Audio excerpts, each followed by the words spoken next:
Hello and welcome to another one of Pat's Chats. I'm Patrick Leeson from Out of the Basement. Today I'm joined with David Gallaher. How are you doing? I'm doing swell. How We are you? are. Well, I'm doing well. We're doing this cameraless, which is okay.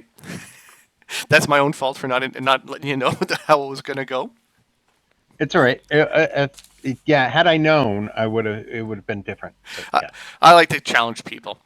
Now, I know you. Well, not know you, but I encountered you through the Marvel old school role playing things on Facebook. Yes, So obviously you're a gamer as well. I So am. Yeah. Go ahead. no, go ahead. You tell me about your gamer. What's your let's see your Gamer rat. credentials here.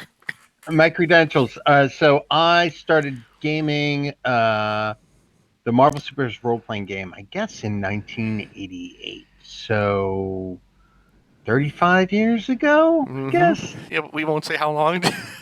Yeah. My parents got it for me for Christmas, and then I played casually. That was my major introduction to role playing games. Occasionally, we'd play like Robotech or Teenage Mutant Ninja Turtles or Star Frontiers or D&D at Boy Scout summer camp.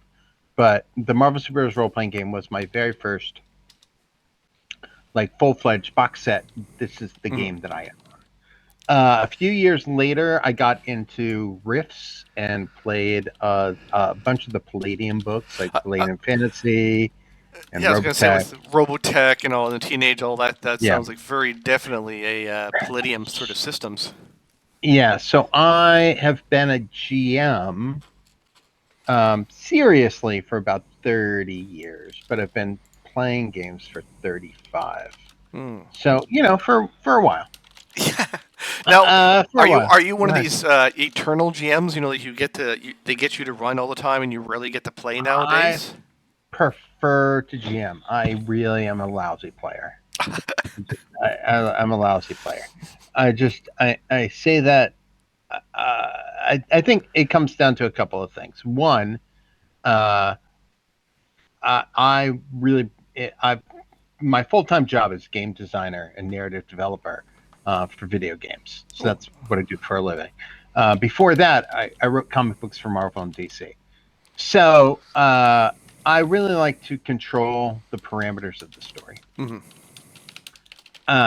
So you know, but I loved GMing so much, and uh, that really gave me the tools to learn how to world build. So when I went to write for Marvel, and when I went to write for DC, and when I went to write for Archie, all the tools that I got from GMing really helped me understand the whole principle of how to tell a story, 3 act structure, Mhm. laying everything out, and being able to get the best from the players.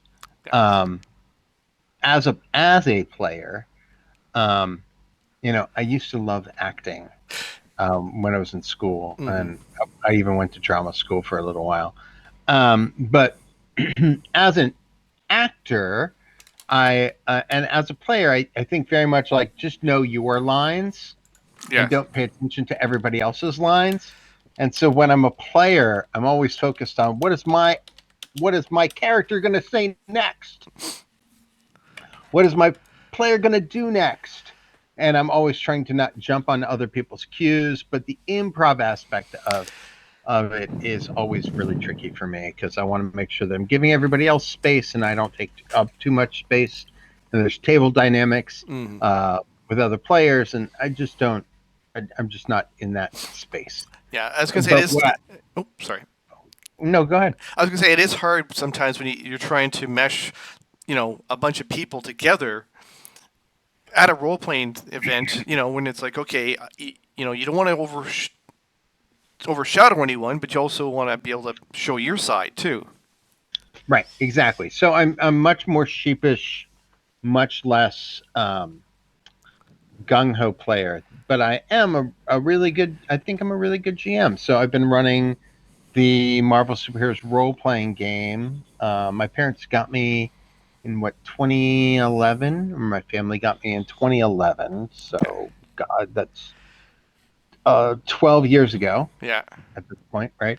12 years ago, they rebought me the gift box set Oh, nice. uh, for Christmas, like sealed box set of the original game. Um, and then, I've been playing it with my friends.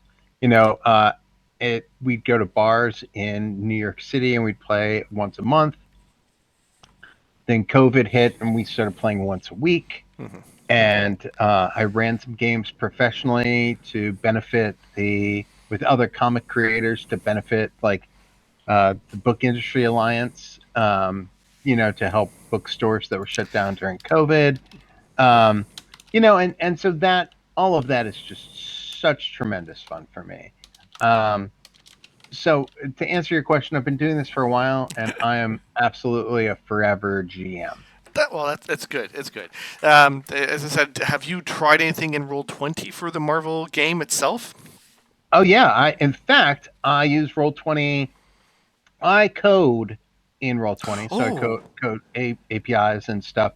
I've actually coded spend a lot of time on this. I've actually coded the character sheets so that the character sheets in Roll20 for my Marvel Phase Rip games act more like D&D Beyond.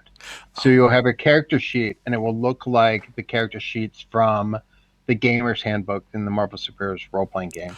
And then oh, you click the link and it will literally you'll click the link and it will literally activate your power.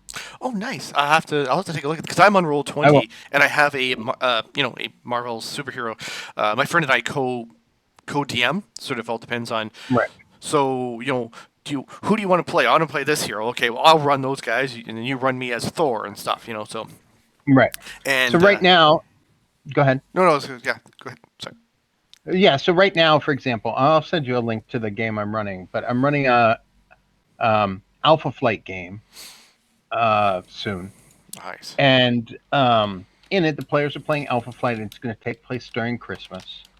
And when you click on like the Vindicator token, her force field comes up, the token. When you Nice. click on the Walter Linkowski token, his token becomes Sasquatch. Yeah. When you when you click on some of the tokens, like for example, somebody wants to play U.S. Agent in the game. So when you click on U.S. Agent's token, it plays like Capcom clips. Thumbs up, soldier. Final justice. Charging star. Stars and stripes. Um, the puck token. When you hit the puck token, I literally took clips from the John Byrne art where Puck would do cartwheels, and that would be his cool thing. So yeah, so like I spend a lot of time coding it. All the dice rolls are already in there, and so like if you want to uh, um, roll your stats, you just click on the button and it rolls your stats and it adds karma to it and tells you Oh, whether it's a nice. green, yellow, or a red result. It will tell you your power description. Yeah, so like it is. I spend a lot of time I was working gonna on it, say but that's a yeah, lot of work. That is a lot of work for that. well, but also I'm a professional game designer, so So like a lot of what I'm doing is structured around like user interface.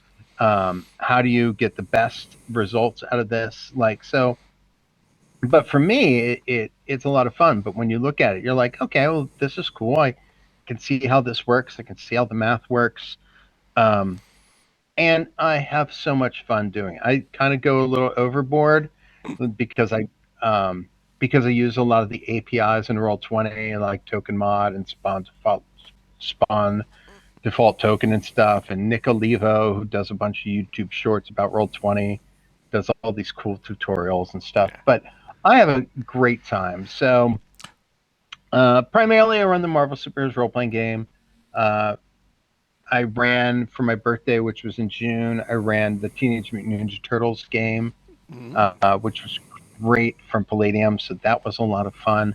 But yeah, I'm mostly using Roll20 and coding everything in a way that makes it feel like it's a Marvel game. Marvel. So go ahead. I was gonna say it must also feel good when when you've done all this work and your players come in and they're like, "This is amazing. This feels like a Marvel story." Yeah, like for today, for instance, it's an Alpha Flight game, so I mocked up a fake cover for the game. Nice. You know, a fake comic book cover, and Mhm. it's like it's Alpha Flight, so it's a little Alpha Flight homage. But yeah, it's fun, and there's also like in jokes to the players and what the players like. And this game takes place in Canada, Oh, well, so Cal like Flight, yeah. when yeah, so when the players are playing in Canada, I want to make sure that there's everything about the research I'm doing for Canada is accurate. So like if the characters want to watch TV, I have like clips from TV shows from Canada in the game where the players can change the channel on the TV, and the That is TV always gives impressive. them clues Hmm. for like what's happening, like what's happening in the Well, news. Yeah, I was so going it's to say fun. that's a staple of the Marvel games in the in the Marvel superhero game itself was you see this on the TV, you read this in the Right. newspaper as clues to. Yeah, exactly. You see this in the Daily Bugle. So what's happening? So it's so that to me was really interesting. And there's a great website called breakyourownnews.com where you can create fake TV clips or fake TV things, and I love it. I Oh, use it all the I'll time. have to check it out because, as I said, when you're doing the Marvel, do you stick with the '80s or have you transitioned to like more modern times, or do you still prefer Oh the? yeah, we well, it's always the classic rules. Mhm. So we're always using the rules, and we I don't modify the rules really. I don't really modify the rules beyond what was presented in the box. So everything takes place in in the modern era, but classic. So Captain America is pretty much Captain America. He's Mhm. not going to change. Yeah. The Fantastic Four are largely not going to change. I try to be inclusive of uh, characters' growth in the comics, but at the end of the day, the Hulk is the Hulk, Yes. and She-Hulk is She-Hulk, and et cetera, et cetera. So I really Well, try to be inclusive of that stuff. I was going to say, since you worked in them, it's also, I imagine, hard to keep track of all the iterations that some of the characters go through. It's like, okay, is this a Smart Hulk now? Is this the the Gray Hulk? Is this Well, Mister Fix yeah, It? yeah. Well, that's exactly it. So that's why we always default to classic. So like even when I used to write the Marvel handbooks when I was on staff at Marvel, um, it was always like not where the character is, but what is the optimal version of the character? Mhm. What is the character at their most purest form? So whenever you open up a Marvel handbook, what does the character default to? And that's kind of how we play. It's like, yeah, we can think about the different versions of the Hulk, and if somebody really has a Jones for doing something cool, like I really want to be the Gray Hulk, okay, you can be the Gray Hulk. Mhm. But I really try to limit it and try to keep it focused on the classic version Mhm. than like what's happening in the comics this month. That works. And again, because like I said, I've played it. I remember playing way back in the day. I had all the different maps and everything. Yeah, It's a I very still use those maps. yeah. I love it for its rules simple. It's not crunchy. It's not It's just go. Right. You want to try Yep. something different? Column shift plus or minus. That's it. Go. Right.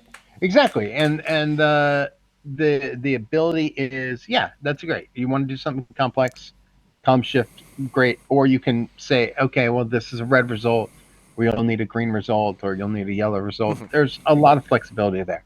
So yeah, so I really love that aspect of it a lot. And I'm really happy with um I'm really happy with how my players play it. I'm really happy with all the coding that I've taught myself how to learn because of it. Yeah. Um, and all the yeah, it's a fun little quirky casual system. Like so many people know what Marvel is now Hmm. that you can literally find somebody who's like, I don't play D&D. I'm like, yeah, but have you watched any of the Marvel movies? Yeah. Like you want to be Captain America, you want to be Thor, you want to be Sif.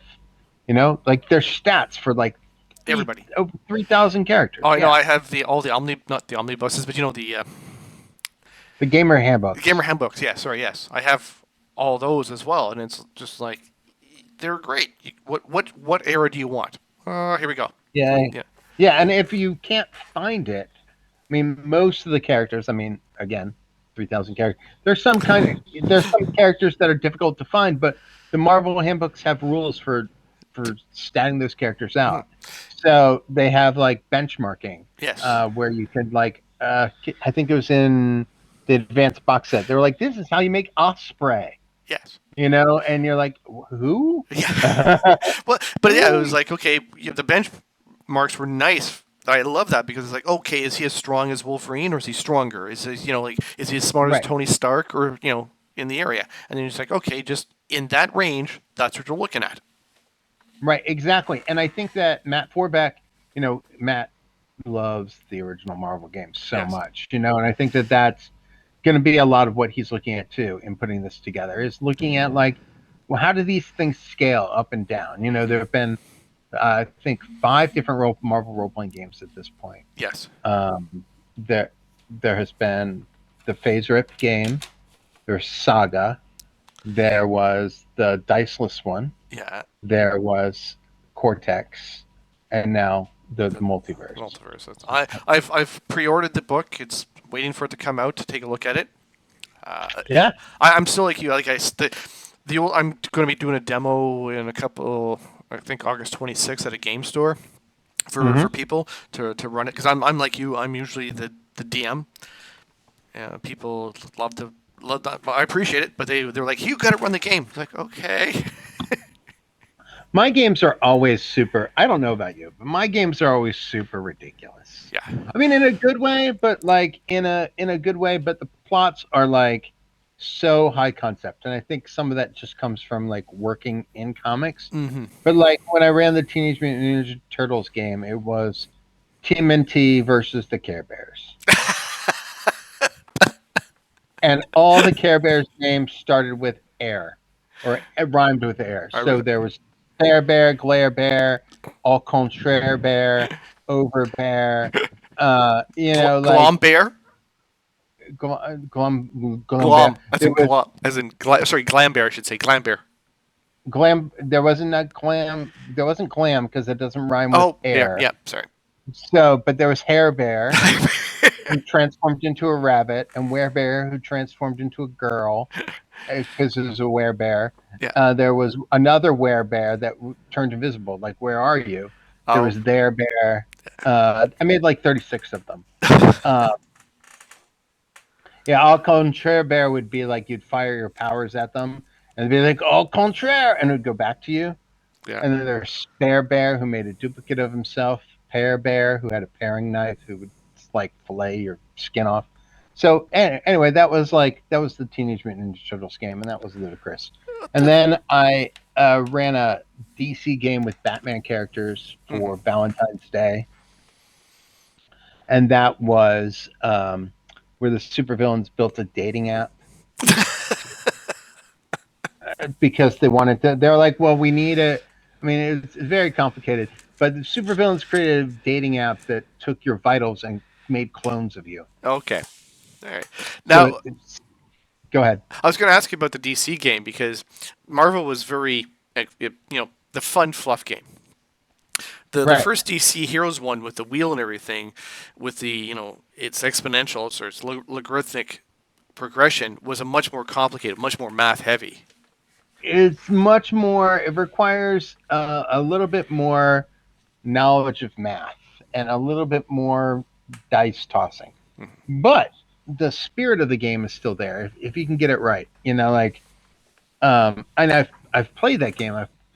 Playing that game's been a lot of fun, but it's so interesting to run it because I think, I said this somewhere else. DC made better supplements for their games than Marvel made for theirs. There's okay. I felt. I mean, the content, the source material that Marvel and TSR put together was outstanding. I cannot like statted so meticulously beautifully. The rules are absolutely astonishing. When it came to the adventures, with the exception of like three or four of them, I found most of their adventures to be kind of flat. Okay, yeah. Wherein the DC ones felt like the spirit of DC Comics. It's like, oh, this is the Joker versus the Teen Titans, and Joker has stolen this device. But I think Gates of What If is the best Marvel supplement that I have Never seen. I've read. I love that one. Have you seen that one, Gates No. of What If? Gates of What If. I'll have to Oh check my a look for that one. oh my God, Gates of What If is the best prepackaged Marvel supplement. It's players end up in an alternate reality Hmm. where Doctor Doom is as a superhero, Oh, that would throw people off for sure. and he is a superhero because he stopped the Skrull invasion because Reed Richards died trying to save Doctor Doom from the machine. So there was no Fantastic Four, Oh, and okay. Doctor Doom devotes his life to living in Reed Richards' memory. Anyway, Gates That's of What If. It's okay. I'll have to fantastic. take a look at that one. And go ahead. No, I was gonna say. So I actually have a question for because you said you worked on DC and Marvel and Archie.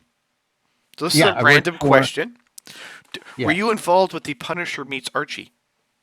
I was not, but I did do a book with Rob Liefeld for Archie, Oh, uh, The Shield, which is like their hero. comics.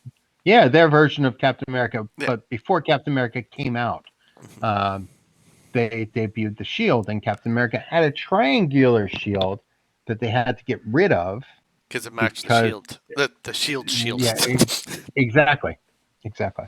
Yeah, I remember So that. I Yeah. worked. Yeah, yeah. So that was so I worked on the Shield.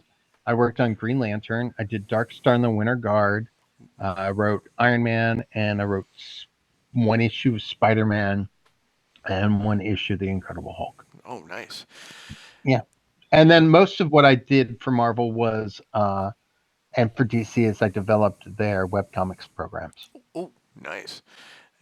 A follow up question then on the writing for them, because this is one I've had a discussion with other friends who aren't writers, right? It's all speculation because we're actually not involved in the industry.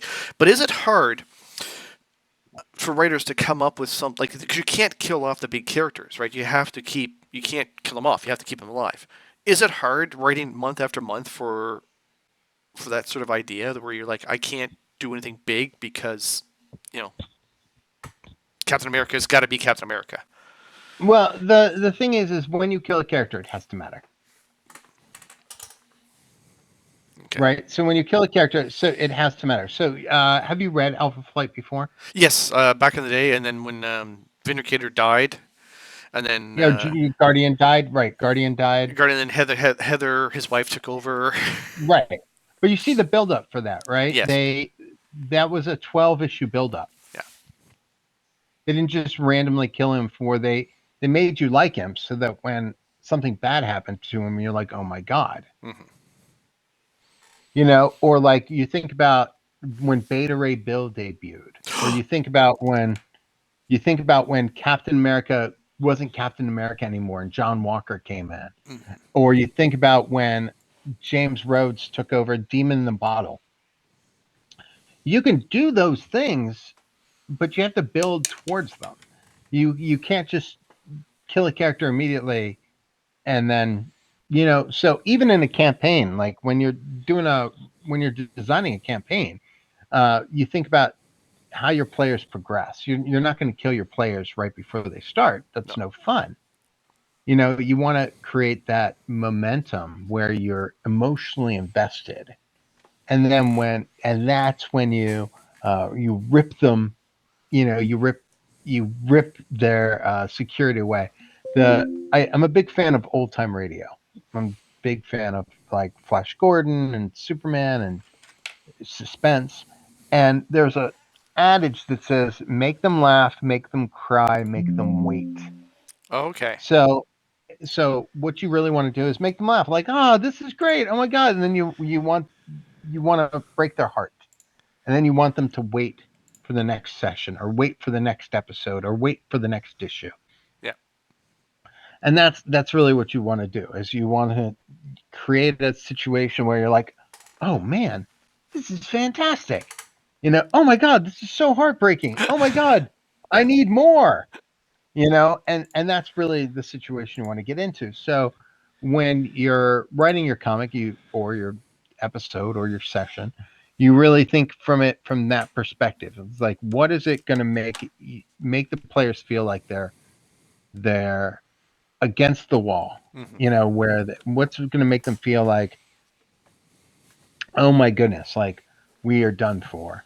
But Yes. then suddenly they find the wherewithal, they find the strength, they find the temerity to keep on going and pushing through. That sounds like you run similar the way I do as well. For you know, you want to make it hard for them, but not too hard. Right. But then let them have and also I've done the where like they think they're getting a break, but then as they're going along, something happens which throws them off their Right. downtime, if you will. Yeah, exactly. So I'm always thinking about like crazy fun things to do with like crazy fun things to do, and they don't always work. Sometimes um, a session doesn't go great. Not because I mean I plan a lot, but sometimes games just don't go the way you want them to. No. But um, but even if they don't, you still can pull out something at the end, like I did. Characters played the Winter Guard. If people aren't familiar with them, they're like the Soviet super soldiers. Um, so we played a session for like a year during COVID. And at the end, the bad guys they faced were like the Fantastic Four, but they were corrupted by Apocalypse. So they're the Fantastic Four Horsemen of Apocalypse. Oh. Ooh. but um, but like even though like some of the sessions didn't go like I wanted to because people were goofing around or whatever, and we were all feeling a little cagey. Like Mm-hmm. the moment you bring up the it's the Four Horsemen of Apocalypse, but as the Fantastic Four, people are like, whoa, That would get people's attention, all right. Yeah. Yeah, exactly. So you just have to kind of um, be able to roll with the flow. Nice. Just wondering because you're talking about the Russians. I do remember. Oh, Crimson. No, now I'm gonna Titanium Man, and Yes, he was one of them. there was the bear, of course, Ursa Major. Ursa Major, yeah, and that. So, but there was also a 2017 movie came out called Guardians. Yes, Did you see that one? it's, I did. It was fantastically I bad, loved it. I loved it so terribly much. great movie. When Oh my god. Oh, I love it. we saw But the yeah, so trailer, yeah, you go ahead. no, I was gonna say that when we saw the trailer and we saw a werebear holding a chain gun, we're like, we're seeing this. Yeah. Well, and that looks like Ursa Major because I wrote the Mm-hmm. miniseries for Marvel in 2010, and they fought like the Dire Wraiths, and they fought like Agents of Atlas, and they fought Atlanteans and whatever, and it was crazy and it was fun. And Ursa Major was more or less the star of that book. He was ridiculous. But yeah, and then when I saw Guardians with a werebear holding a chain gun, I was like, this is this is this is exactly. It's like somebody was reading my dream journal. What was one of the characters that you didn't get to work on when you're with your time, either DC, Marvel, Image, or all through the spectrum? Was there one that you like wish you could or still could work on? Every once in a while, like right now, I really want to write Alpha Flight because I'm in the middle of writing an Alpha Flight game. Mm-hmm. And I'm like, yeah, this is what I would do with these characters. This would be so fun. Oh my goodness. Um, and and yes, there's actually I really wanted to do a Squadron Supreme book for a while. Oh, okay. With Hyperion Because and all that. Is that right? Did I get it right? what? Hyperion? Hyperion? Yeah. Yeah, Hyperion. Yep. And I wanted to do one where so what's great about Squadron Supreme, and I ran this as a game eventually, but what's great about the Squadron Supreme is that they are Marvel's version of the Justice League. Mm-hmm. But the one archetype they do not have in their roster is a Shazam. They don't have their version of Shazam. Yeah. But Marvel has a version of Shazam that they just started incorporating into their universe named Marvel Man. Oh, right. So, That was a so the whole. yeah, the Marvel Man, Miracle Man thing. So 2 years ago, I did kids got the premise was kids ended up with the powers of the Squadron Supreme. Kids in detention. So it was like Breakfast Club meets Squadron Supreme. Kids ended up with powers of the Squadron Supreme. They became like the Teen Titan versions of Squadron Supreme. So Kid Hyperion, et cetera, et cetera. Cool. And they fought they fought Kid Miracle Man or Kid Marvel Man, Kid Marvel Man. and yeah, fought Kid Marvel Man, and Kid Marvel Man like blew shit up. It was a crazy adventure, but it was fun to do. Like, let's play with archetypes. Let's Hmm. play with different things, and um, we did. And usually the ones I'm doing are usually uh, inspired by Marvel TV shows. So like um, when Falcon and the Winter Soldier came out, people were like, "Hey, let's do a Falcon and Winter Soldier game." So I did a Falcon and Winter Soldier So game where they fought the Serpent Society and Godzilla. You know, because Godzilla used to be in the Marvel universe. that's So yes, he was. Yep, yeah. like I try to be mindful of what continuity is, and I try not to, but I try to look at the spirit of whatever it is and try to do something fun. Hmm. Oh, what that? So going back to the continuity. So in your game, do you feel like there was the one with Thor, the Winter Casket, and then there was the ones with the New Mutants where Hell Belasco came through and Sim and all that broke into the Oh, Inferno and all that stuff. yeah. Yes. Yeah, and so I did one which was I guess 2 years ago. I did one which was like the New Mutants and the Young Avengers go into Asgard, um, and yeah, and that was crazy. That was a lot of fun. It was Hmm. based on the Ring of the Nibelheim, Okay. the Wagner opera. Oh, So yeah, so I really yeah. that's great. So anyway, I was going to say because I remember there's one of my favorite. I guess was the annuals in that when it was New Mutants and X Men go to Asgard. yes, When with Loki, was being the bad guy because he's trying to manipulate things and get back at the X Men, but he's not allowed to, and all that. yeah, I love that stuff, and that's the same sort of stuff that I try to play around with. All that is great. Now you do computer games as well. You said because that's where you have the experience with the Yeah, APIs and that. Is there any games yeah. that we know that you want to talk about or allowed to talk about? Well, I worked on two games for Ubisoft. I wrote Tom Clancy Wildlands Oh, and Tom Clancy Breakpoint, we both available on Xbox you and you helped PC. write those? We play those. My buddies and I play Yeah, those. yeah, yeah. I'm the lead writer on those games. Oh, well, I Well, sorry I didn't. I I'll writer apologize. on Wildlands. Yeah, I'll writer on Wildlands. I'm one of the lead writers on. I'm one of the lead writers on Breakpoint. Breakpoint. Yeah, That is awesome. No, like I said, my friends and I, we love the Ghost Recon, the Tom Clancy ones as well. Uh, yeah. have you worked on the Division as well? Because those are another ones for I his. didn't. I contributed some material to the division, Hmm. but it didn't write a lot for the division. I very briefly worked for the NYPD and was able to lend some of my experience to the team from the division, but I didn't write material. I Oh, was that's still basically just like, impressive though. Yeah. hey, let's talk to David about this. He's done this. I was like, okay, that's fine, And great. you're like, sure, I'm willing to share my information. Yeah, exactly, Um, exactly. now going back to what started this whole thing was I unwisely put my shared my interview with Matt Forbeck on your site, which you allowed me to do. Thank you. Oh, you're welcome. But you were saying you're actually going to be working with Matt for something. Yeah, I can't tell you what Okay. it is, Okay. but it's super secret. But my boss at the studio I work for Yeah. is good friends with Matt, and we are working on a role playing game thing. That Um, that's nice and generic enough. That were that is a role playing game thing. So Matt is great, and I've known Matt for a while. He helped put together Deadlands, which oh, I uh, love. I wrote I wrote a comic book for and gaming material for. I don't know if you read have read the Deadlands comics or not, I've but read some of them. The yeah. Cackler and all that. That. Oh yeah, Uh, oh yeah. So I wrote one of the I did the Devil Six Gun, oh, okay. Yes. All right.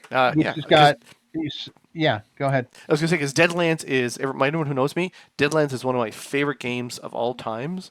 I played a whole bunch like Marvel, Pendragon, D&D, all the versions and everything. But Deadlands, just because I've always loved westerns, and that just hit me. You know. Yeah. So I used to do a werewolf, um, a, a weird west, a weird west werewolf comic book called High Moon for DC Comics.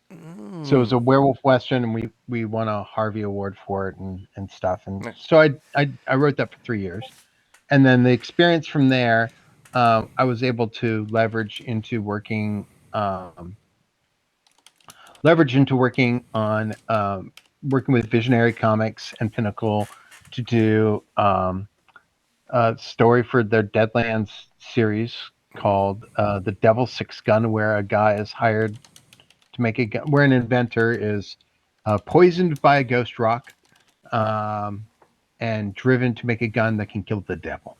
Mm. And at the end of the issue, which is collected multiple times, but I think it's collected in the Dead Man's Hand or the Aces and Eights, one of the two. Um, the Aces and Eights or Dead Man Hand trade collection from IDW. So that's great. But in the back of the book is stats for the gun, which is super cool. It's got exploding dice. It does a ridiculous amount of damage. Like basically, yeah, it's crazy. It's a Nice. crazy gun. Anyway, so yeah, so I talked with Matt last year. Talked with Matt last year, and then and watched interviews with him and stuff. And well, I think we're going to try to get a play test together with him and me and one or two other people to do like comic book pros playing it live. Oh, nice. But I'm super excited. I thought the play test was super interesting. Yeah. Um, I I think that there are a lot of traits and merits and things that Matt is bringing to the table that I think are really interesting. Obviously, doing a game by yourself is just a A lot of work. tremendous amount of Yeah. work. Just a tremendous amount of work. Like I'm writing a video game right now for I'm writing an MMO right now, and I've been working on it for the last 2 years, and Ooh. I've been very excited about it. And I wish I could talk more about Nope, it. that's okay. Uh, We'll try and keep an eye out for any news that comes up. And I was going to say, if but you need a playtester for the role play one, look me up. well, but um, but those games are they just take so Mm. long. So like I can remember being up at 2 in the morning, being like, "Oh yeah, I think that this is cool." And in one regard, game design is so cool because you can name things after your friends, and you can name like if you go back and play Ghost Recon Breakpoint, there are characters named after people I used to work with, Oh, people okay. named after like friends of mine. You Yeah. know, like where you're like, oh, this is blah blah blah, and this is this, and uh, there's one scene where you're in Ghost Recon and Breakpoint. There's one scene where you go to sanitarium or a mental health hospital, but they were like, we can't use real illnesses. We need to come up with fake illnesses for Breakpoint. And I was like, can we? That is so cool. So I came up with three like really weird fake illnesses. One is like somebody is super turned on whenever he sees a drone. The other one is a guy thinks that he is like a sentient being composed purely of nanobots. And one is that somebody thinks he's like the embodiment of the god of laughing. So it was ridiculous.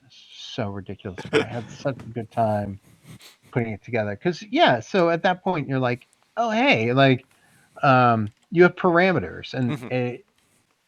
the opportunity about working games or working comics is how can we stretch these parameters to do things that are completely different, Yeah. and that to me is a lot of fun. Well, that sounds like a lot. Yeah, no, I'll have to keep an eye out for that sort of stuff then. And I know, like you said, you can't. Same as when I was talking to Matt, he's like, because I was talking a couple months ago, he's like, I can't talk more about the multiverse. You know, I can give Yeah, very little because it's not out yet. So I can't. I'm like, that's okay. It was more fun talking right. about all the other stuff because But his. he's such a fan of gaming. Oh yes, Like, he You is one of know? the reasons I've never been to Gen Con. It's just one of those, because I'm in Ottawa, and it's just one of those things that never came about because, I always want to go with my friends to conventions, right? As Right. opposed to show up to, strange city by yourself. I'd want to go with friends, but I've decided next year, no, I'm going to Gen Con because he says he's going to be there. So, like, okay, 2024, I got to get Gen Con, get it off my bucket list, because now I've met some people that go there, and I'm like, I can show up, and I'm not alone with no one I never met. So, Right. and Yeah, and I think that I've been to Gen Con once, and that was over 20 years ago. So I haven't been since. But my boss goes all the time. He loves it because he's from Indiana. So yeah, so he loves it, yeah, and that's really cool. I really want to go back to Canada. I haven't been to Canada in a long time, and it's really funny writing this Alpha Flight game for my friends. I'm like, man, just imagine watching things like Maniac Mansion or Beachcombers when yes. they were live. You're like, I'm just like, what was that like? Like, what was it like to like be like, oh yeah, Well, what I'd that's. really like to do is watch like Sam and Max when it Mhm. aired, or Well, you so can't do that on television was a big one for the kids. I remember that. Oh yeah, you can't do that on television. It was great. That was on YTV, I think. Yes, it was. Yeah, yeah. And yeah, and then man, but that was great, and it was formative for Nickelodeon. Yes. It was formative for. But man, I love you can't do that on television. But yeah, it's so interesting because I used to live in Michigan, and I used to get so much of because I used to live like right by Toronto. Oh, yeah. So you got Uh, the cross. You got the cross border Yeah, between I news and TV and all yeah, that. exactly. Oh, it's so good. I miss it. Because I there was miss it. also there was a comic too for Canada called Captain Canuck. Yes, my friend Kalman drew for a while, but Captain Canuck. Yeah. Yep. And again, that went through different iterations and everything, and then ended up being somewhat part alien and everything. It got like, okay. Yeah, Canada's amazingly beautifully weird. I love it. Well, if Oh, you're ever in yeah. Ottawa, let me know. We'll set you up at a bar and all that if you want to run, or if I can, I'll run you. It doesn't matter. If you're ever in Canada, in Ottawa, let me Oh know. yeah, that's great. Yeah, in fact, I was thinking about Ottawa recently because like I have for my I'll send you a link after this interview to Sure. check out. Like when the interview's over and we'll stop record, I'll send you a link Okay. to this Alpha Flight game. But yeah, I'm like, okay, like where's Manitoba? How do you get to Winnipeg? So I created a giant interactive Canada map that takes you from like Oh, Newfoundland. oh boy, yeah. It takes you from Newfoundland to the Notre Dame Basilica to Parliament Hill to outside to Ontario to Winnipeg to Saskatchewan to the West Edmonton Mall to Calgary to Vancouver and then to the Yukon. Wow, that's crazy. No, the one thing I love about being in Canada is like when people come from Europe and that they're like they come to Ottawa and they're like, can we go to Toronto for the lunch? Like, sure, if we leave at 6 o'clock in the morning. Oh man, Like, hey, yeah. you do realize it's a 4 hour drive if you're lucky. If you get hit with traffic, you're looking at 6 hours plus. And they're like, what? Well, that's exactly it, right? Is that like it is really things are very far away. Yes. I was trying to do them. I was trying to do the math. I was like, wait. So how far away is like from Notre Dame Basilica to Parliament Hill? That's like 2 hours, right? Because it's like 185 Yes. kilometers. But from like Newfoundland to Montreal that's almost 1,200. That's like 1,900 kilometers, Yes. which is crazy to me.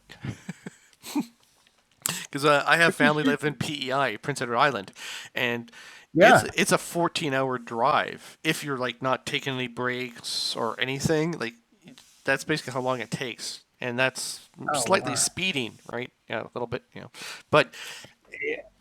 yeah, Yeah. it just the distance. Even in Ontario, it's like, okay, if I'm going to Northern Ontario, like, well, how north are you going? What do you mean? Well, you could drive for 8 hours and still not hit the top part of it. Yeah, that's exactly it. Is that it's like people don't understand, like, and then that's not even counting like the Northwest Territories. No. People think Canada is just like the small parts, Yeah. but the fact is Canada's the second largest country in the world, followed by, I mean, right after Russia. It's just that most of the population's sort of condensed in one, along one parallel line. Exactly, exactly. Everything is just like on this median line where it's just, oh yeah, Canada, Yeah. and you're like, oh no, guys, you people live. It's like when you tell people that people live in like Alaska, and they're like, no, they don't. Like, Yeah. yeah, they do. Yeah. Yeah, yeah. But yeah, it's fantastic. So, do you? Or you're the forever GM a lot for your group, right? Yes. Yes, I am. I've ran one. I don't know if you're familiar with the Pendragon role playing game. Yeah, vaguely, yeah. So it's basically it was Greg Stratford wrote one back in the day, and it was basically Arthurian Knights, and it was very popular. And I modified it where how well do you know your history? It's Oh, a weird pretty good. question. Pretty good. So Yes. so the Roman legions were in Britain, but then they left around the late 300s. They got called back to go back to Right. Rome. I ran a scenario where it's like, well, what if some of those legionnaires decided, no, we're not going to go back, and they stayed in Britain, and that was the premise Okay. for the campaign. So, and Pendragon is a generational game where your goal is to have children, so you can pass. They can then you can run your kids as you keep going. I ran this game on and off. Well, when I started, it was pretty much every week, but it ran and off for over 25 years in real life, Oh, wow. and that was over 70 years of game time. Wow. So, and then like I ran Deadlands, different two different iterations, the original Deadlands and then the new one as well. The one And through Savage the Worlds or Savage a Worlds, yeah. different one? Yeah, Yeah. the first one, the first edition before Savage Worlds was just Deadlands and Pinnacle. Right. Exactly. Right. Where and I actually have Bruce Campbell signed. This is one of my favorite things. Bruce Campbell autographed my copy of Deadlands, where he did the forward. Oh, wow. And so yeah, I'm similar thing. I tell people my experience for GM is you have to be flexible with your players. You're lucky if you get all the players who want to do the same thing at the same time. Mm-hmm. Odds are you're not. So you have to be flexible and try and keep everyone interested at different times. You can't, you're not going to go. Odds are you're not going to get everyone interested all the time. It's great if you Right. do, but it's more likely okay. Gear sometimes more, conversation, more figuring things out, more combat back and forth, and trying to interspace them all. So because of that, I'm thinking on the fly. I'm good if someone comes up that I have not planned for. I can come up with something pretty much right away for that. Yeah. That's actually what I do for. I really try to be over prepared Yeah. rather than under prepared. So I'm like always trying to think like. Well, also I've been playing with my group for a while now, Hmm. so I know kind of how they think. Like one of the first games I ran with them, they were in the X-Men mansion and every room was booby trapped. And they were on the attic and had to get to the sub basement. And they took the elevator, which is one thing I did not Plan for. booby trap. Right. And then since then, I have always tried to have a contingency. Well, I usually just do it on the fly because I've realized the best laid plans fall apart as soon as the players try something. so Oh, okay. so like I have an idea, then I'm usually like I will react to anything they can try and make a story out of it. Right. Which I think it also probably helps you as a writer too, right? To be able to sort of imagine something that you hadn't thought of before for a character. Yes, and that's great. In sometimes what will happen is there'll be a really cool revelation, and that'll be a really great point to say. See you guys next week. And like so everybody has to think about what that revelation is. Hmm. It's that whole aspect of making them wait, like, Yes, you know, and just that dun dun idea of like, dun. what does he mean? What was that last thing he said to us? Well, Right. Right. Exactly. Exactly. Exactly. Now, how so here's a question for you as a GM. mhm. How much do you allow your players to collaborate when they start playing? So, like, here's an example. When I'm running a game, especially if it's a bunch of players who haven't played before, I will Mad Libs the opening. So, meaning like, okay, so um, and as like an icebreaker for people who've never played together Yeah. before. So I'm like, hey, Joe, give me a name of the supervillain. Hey, Bob, give me a name of a weapon or a day of the week or pick a number. Hmm. And then when they've all gone through once or twice, I'll be like, after narrowly escaping Thanos and his Infinity Gauntlet, you will find yourselves on such and such planet that they Uh, have provided. You know I what I see. mean? Yeah, it depends on the game and what we're planning to do with it. Um, like I usually try to have, if I have a campaign in mind of what I want to do. Like I'll use an example. My Deadlands one. I planned to have it in one town in called Nowhere. Nowhere's a good Right, place to die. So I was like, okay, so we're gonna be there. So usually I was saying, okay, I want people who have been residents for at least this long, just to fit in. So this way here, gotcha. you each know each other from your interactions through the town. You may not know each other too well, but you each know each other. And then they made characters, and it was sort of like, okay, let's work this. So this character will know this person this way, and then Right. that's how we built up the campaign. There's other times where it's sort of like, especially like one shots. It's like, okay, you wake up and here you are. Right. That's so cool. Right. Yeah, That's nice. and like I said, I try to go with what the what my players want a lot. Like I have groups I've played with for a while, and I know some prefer more heavy combat, and some prefer more, thinking things through and role playing, or post-apocalyptics. So I try and put some things in there throughout the game to get them all what they want. Right. That's fun. It keeps Yeah, it I keeps tried you to do the interested. same thing. Right. I Yeah, I was gonna. tried. Go ahead. No, I was gonna. You go ahead. Sorry. Yeah, I try to do the same thing. I try to listen to what my players are really interested in, try to build games around that. I was going to talk more about some of the superhero games. I don't know if you remember one called Champions. Yes, in fact, I still may have my original Champions book. Not my original ones, but the one that George Perez did the cover for. Okay, yes. I tell people like I played it again. I ran it for long time, but to me it's like it's still one of the best ones to design any superhero. It's not the best to play though. No, it's too crunchy to play. Um, I understand the all the layers of nuance to it, and all my friends who still play it have gone on to become engineers.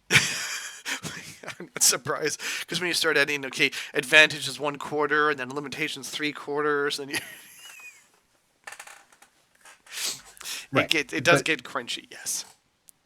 it does get crunchy. But there's a lot to like about it.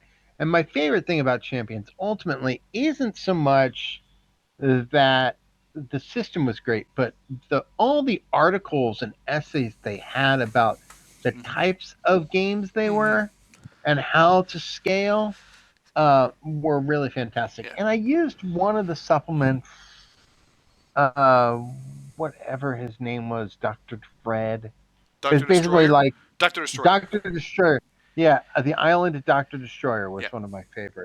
um, was one of my favorite modules because that is like literally like a death. It's literally like going to die. Yes, yes, and I did like their fluff and their modules were pretty. Their adventures were pretty well written. Right.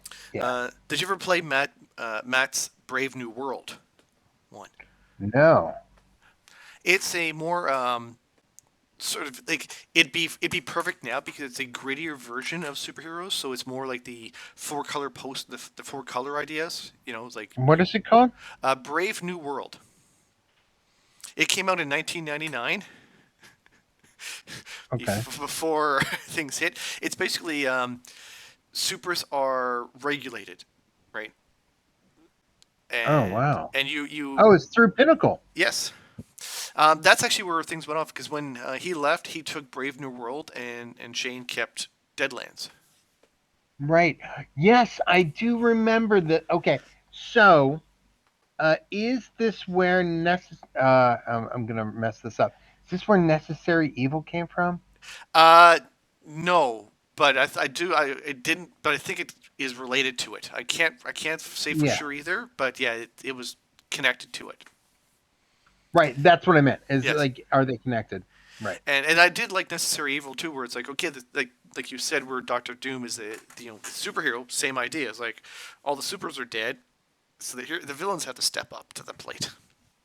Yeah. Yeah, that's awesome. I would check this out, man. That's so cool. And see, this is one that's like I love talking to people who've been gaming for a long time because you have all the different stories of, and that's the thing I find for any sort of gamer after a while. It's the stories they tell of their groups that makes it worthwhile. Yeah. Well, and I actually had I'm going to tell you two interesting things that I've been thinking a lot about recently. Is one, creating a service that so for example, say you've been running for a long time, Hmm. and one a member of your group either passes away or they move away or whatever, is a service that you can hire that will finish your campaign for you. Ooh, Think about how many unfinished stories there are in the universe. there's tons. Yes, The millions of unfinished campaigns, right? But think about, you could have a service that brings campaign that to a whole close. campaign to a close. Yeah, I was just thinking about that a couple days ago. I was like, like what is it that brings that campaign to a close? Is it a narrative? Is it a group of celebrities that come in and take your characters and play them until they reach the yeah. last session? You know, That's actually pretty interesting because again, I'm probably like you where I have a few campaigns that sort of petered off due to different right? reasons. And you're like, I'd like to be able to go back and finish that off. Yeah. So yeah, that's exactly it. Like, what is that last session that brings it to a close where everyone goes on their way? Um, so I thought, wow, that would be such a great service, or Yeah. like even a good novel, or a movie, or Mm. something. But I just was thinking about that recently, and then um, what if? Um, oh, okay. And this isn't a what if. This is something else I was thinking about related to that. Was, did you watch the Dungeons and Dragons cartoon? Yes, the old one. Yes, yes. Okay. Did you see the final episode, Requiem? No, I never got a chance to. Did you hear? Do you know about how the Dungeons and Dragons cartoon is supposed to end? Offhand, I can't say I remember. All the kids get to go back, Oh, nice. aside from Presto, who stays behind and stays with Uni Yeah. to make the world of Dungeons and Dragons a better place. Oh, okay. That's actually Isn't that nice? that is. Now, here's the challenge. When those kids go back to the real world, they're going back without their friend. Yes. And those kids all rode on a roller coaster together. So a Where? bunch of kids go on a roller coaster together, and one kid doesn't come back. Mm-hmm. Yeah. Th- Oh, th- there's gonna be lots that of is questions. There's gonna be lots of questions for the parents and every police and everything's gonna. exactly. So my idea was, you do a campaign that's kind of like the TV show Yellow Jackets, Hmm. where everybody's older Yeah, and they've been convinced that they had a hallucination and their friend died on the roller coaster. And then they realize they have to go back to get Dungeons and them. Dragons. Okay. I was gonna say because I know there's I've seen shorts and stuff like that on YouTube where it's like, okay, they end the movie or they end the show, but they don't follow through with what would logically happen afterwards. Yeah, well, that's exactly like what happens. They get back. What happens afterwards? Like Yeah. there are so many questions. And it's not like they can say we went to a D&D world. Right. All right, you're being We went locked to up. D&D. Right. You're But crazy. yeah, exactly. So you're like they were on a roller coaster. It's so in a way it's kind of like Narnia if you've read the Narnia books. Yes. Like in the Narnia books, like the ending of Narnia books are terrible Oh, they are. Well, because all the kids are dead. no, that is even the first one or the first movie. Okay, we lived our lives. We come back and we're kids again. Are Right. you fucking shitting me? I was a Right. king and now I'm a 14-year-old kid again? Right. Right. Like they can't Yeah. interact with any other kids cuz like we Right. lived up to an adults. We were kings and queens. Right. You know. It would scar them trying to have any interaction with people afterwards. Exactly. So What it's go ahead. I was gonna say that's one thing I like for like Spider-Man and other ones, where they actually deal with the human side of being a superhero in relationships. Right, exactly.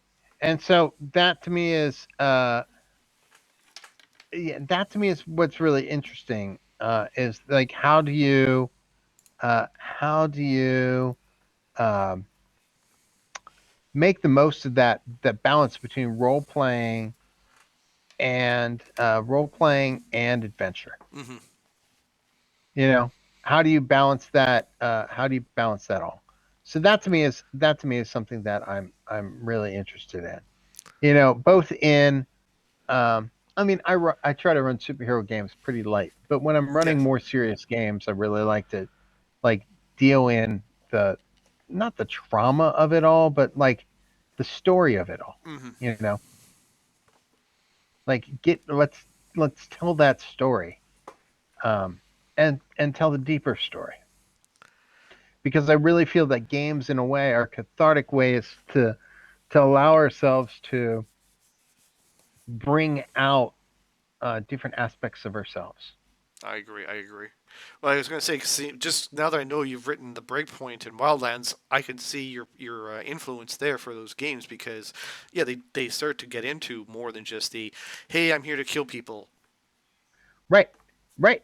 And the stuff that I really loved most about writing Breakpoint was the stuff where you're like, I'm let's help people. Yeah. You know, like that's the break. Then some of the Breakpoint stuff that I wrote uh, is wonderfully ridiculous. Like there's a whole thing with a TV graveyard and Oh, yes. anyway Yes. that's We did that. Get the power back up and everything. yeah. Oh man, I love that. What are you doing? Stop it! Yes. Are you fools? Yeah. So I love all of that. Did, So for me, um, gaming really represents not only an opportunity to create collaborative narrative with your friends and in a way build camaraderie, understanding, and teamwork. I think the other aspect of it, it really brings out um, a lot of opportunities for greater storytelling and creativity. I agree. I agree. One quick question for you, related to Breakpoint again. Did you get to meet any of the voice actors when they're? Yeah, I met John Barenthal Oh, nice. at New York Comic Con, Yeah. and then I didn't meet any of the other voice actors, but I do talk to them on social media all the time. Oh, that's nice. That's good. So, David, before I let you go, is there any last thoughts to either share with people or and a bit of introspection for yourself? Well, I think that if you're really interested in gaming, there are so many different opportunities to talk to people, to learn about Dungeons and Dragons, to learn about um, role playing games. And you should really push yourself to explore all the different opportunities. Like, don't trap yourself into one system. Really learn and explore and grow, and try to play with a range of different groups and figure out what works best for you. Well, very good there. Well, thank you very much, David, and thanks everyone for joining us again for another one of the Patch Chats. We'll catch you guys next time.